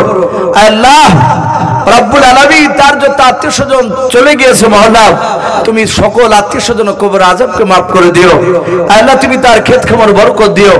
ভাই একটু আসে, আমি বলছিলাম আল্লাহ রাসূল বাপজি যুদ্ধের ময়দানে সামান কেনার জন্য, যুদ্ধের হাতিয়ার কেনার জন্য আল্লাহ রাসূল বলেন ওগো সাহাবাই কেরাম, আজ তোমাদের কাছে জান নয় কিছু মাল নিয়ে এসো। সব সাহাবারা বাপজি আপনার বাড়ি চলে গেলেন, সব সাহাবা আপন আপন মাল নিয়ে আসলেন। কিতাবে লিখেছে বাপজি একজন রাসূলুল্লাহর সাহাবা, জিনার নাম কিতাবে এসেছে হযরত উমাইর। উমাইর বলে দাও সেই ব্যক্তির দুখানা হাত ছিল কাটা। কত আছে? মাশাআল্লাহ। এ বেনামিতে দেখো বান্দা কোথায় যে ছিল, আল্লাহ নাম শুনে দেখো 200 টাকা দিলাও, 200 টাকা বলে মলা করিও না হেলাও, নেকের খাতায় মলা লিখিও গো মেলাও, যার সাথে যে নিয়াতে করিয়াছে দান, দানকে কবুল করো তুমি সুবহান। ওগো বাড়ি দোয়া করি ওগো পাক রব্বানা, জান্নাতে খেলায়ও তুমি আঙ্গুর বেদান। আল্লাহুম্মা আমিন। নারে তাকবীর। ভাই আসি 100 200 500 যে যা পাবো ভাই। আমরা শেষের বেলায় বাপজি আমরা কেউ খালি হাতে যাব না ইনশাআল্লাহ। পকেটে যদি বাপজি 10টা টাকা থাকে সেটাও দিবেন ইনশাআল্লাহ। আমি ইমন ভাইকে বলবো ভাই, মা বোনেরা অনেকে বসে আছেন, অনেকে হয়তো 100 টাকা নয় 5 টাকা 10 টাকা বাপজি লজ্জা এখানে আসতে পারে না, অনেক বাপজিরাও পারে না। তা আমি ইমন ভাইকে বলবো ভাই, হয়তো মা বোনেদের কাছে মেয়েদের কাছ দিই, হয়তো একটা রুমাল যদি ঘোরাতেন আবার হয়তো 5 টাকা 10 টাকা আপনার কুড়াতে হয়তো আবার আলহামদুলিল্লাহ আবার হয়তো 2-1 হাজার হয়ে যাবে ইনশাআল্লাহ। এই দেখেন আরেকটা যুবক ভাই আমার, রুমালটা নিয়ে যাও, কে দায়িত্ব আছে আর বক্তা সাহেবকে নিয়ে এসো। আরেকজন যুবক ভাই আমার, উনি 100 টাকা দিয়েছেন। ওগো আল্লাহ তুমি তার 100 টাকা দানকে কবুল করে নাও। তো ভাই আমি বলছিলাম দুজন সাহাবা না একজন সাহাবা উমাইর, তার দুখানা হাত ছিল বাপজি কাটা, সে কাজ করতে পারে নাই। তার বাড়িতে তার বিবিকে বলল, ওগো বিবি দেখো তিনি কোনো গম জবের দানা আছে কিনা, 2-5টা টাকা আছে কিনা। গোটা ঘর চিরুনি তল্লাশি চালালো, কোথাও বাপজি 1টা টাকা গমের দানাও পেল না। ডাক দিয়ে বলল, ওগো ফেরানের স্বামী আপনি এত চিন্তিত কেন? বলে বিবি রে আজকে রাসূলুল্লাহ জান চাইনি, আজকে কিছু মাল চেয়েছে, সব সাহাবারা মাল নিয়ে যাবে, আমি উমাইর খালি হাতে রাসূলুল্লাহর দরবারে আমি যেতে পারবো না। তাই কিতাবে এসেছে ওই উমাইর দুখানা হাত কাটা নিয়ে বাপজি এক ইহুদির বাড়ি চলে গেল। ইহুদির বাড়ি কাজ করতে। ইহুদি বলল, এই উমাইর তুমি তো কাজ করতে পারবে না। বলে ভাই আমি আপনার কাছে ভিক্ষা সাহায্য চাইতে আসেনি। বলে কি করতে এসেছো? বলে আমার রাসূল আজ মাল চেয়েছে, তুমি আমাকে কাজ দাও, সেই কাজ করে দিব, তার বিনিময়ে আমাকে কিছু টাকা দিবা, সেটা নবীর দিনকে টিকে রাখার জন্য আমি দান করব। ডাক দিয়ে বলল, মুহাম্মদ সাল্লাল্লাহু আলাইহি ওয়াসাল্লাম সে তো আমাদের দুশমন। ইহুদি চিন্তা করলো, আমি এমন একটা কঠিন কাজ দিব যে কাজটা এই দুহাত কাটা উমায়ের সেই ওই কাজটা করতে পারবে না। উমায়ের জামা খালা ধরে টানতে টানতে নিয়ে গিয়ে একটা খাজুর বাগানে বাপজি নিয়ে গেল। নিয়ে যাওয়ার পর বলল, উমায়ের এ দেখো ইদারা দেখতে পাচ্ছ? বলে হ্যাঁ। ইদারায় পানি আছে। ও দেখো বালতি দড়ি দেখতে পাচ্ছ? বলে হ্যাঁ। বালতিতে দড়ি বেঁধে ইদারা থেকে পানি তুলে এক একটা খাজুরের গাছে এক বালতি করে পানি দাও। উমায়ের বলল, ভাই এ কাজ তো আমার দ্বারা সম্ভব নয়। বলে করলে করো, আর না হলে তুমি এখান থেকে চলে যাও, এছাড়া আর কাজ নাই। হযরত উমায়ের ডাক দিয়ে বলেছিলেন, ভাই আমাকে যখন পানি তোলার কাজ দিলে আমি হাত দিয়ে দড়িটা বাঁধতে পারবো না, তাই দয়া করে ভাই বালতিটার সাথে দড়িটা একটু বেঁধে দাও। ইহুদি